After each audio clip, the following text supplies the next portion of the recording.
Բայց Հիսուսն էսպես է ասում, ամենը, որ ինձի կոչեն Տեր, չեն մտնի Աստծո արքայության մեջ։ Բայց միայն ընդրանք, որ Աստծո կամքն են կատարում։ Եվ այս ժողովուրդը գալիս են Հիսուսին, ասում են, բայց Տեր, մենք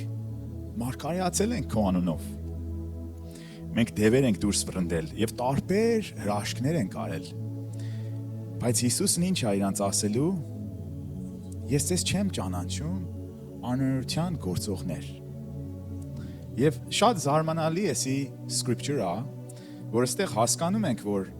մարդիկ կան, որ մարգարեանալու են Տիրոջ անունով, բայց դատաստանի օրը Տերն իրանց չի ընդունելու։ Եվ ասելու է, ես ձեզ չեմ ճանաչում։ Եվ այս մարդիկ զարմանալի է, եթե իրոք սրա մասին մտածեք, այս մարդիկ մեկ կյանք ապրել են այն կարծիքով, որ իրանք Աստծո ընկերն են, ճանաչել են Աստծուն, Աստծո միջոցով տարբեր հրաշքներ են արել, տարբեր գերբնական ինչ-որ գործեր եղել, բայց վերջը Տերն էսպես ասում։ Երբ որ խորանում ենք Աստծո խոսքի մեջ, տեսնում ենք, որ Հիսուսը այս խոսքն է ասում, եւ այս խոսքը գալիս է Ղուկաս 6:46։ Գիտեք, այս մի խոսքը շատ չի խոսվում եկեղեցում,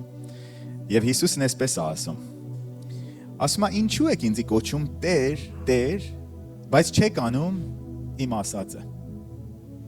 Գիտեք, շատ մարդիկ կան այսօրում եկեղեցիների մեջ եւ դուրսը, ասում են, որ մենք Հիսուսին սիրում ենք։ Հիսուսը մեր Տերն է։ Որոշները վերցնում են bumper sticker են սարքում, դնում են ավտոյի վրա, Հիսուսը Տերն է։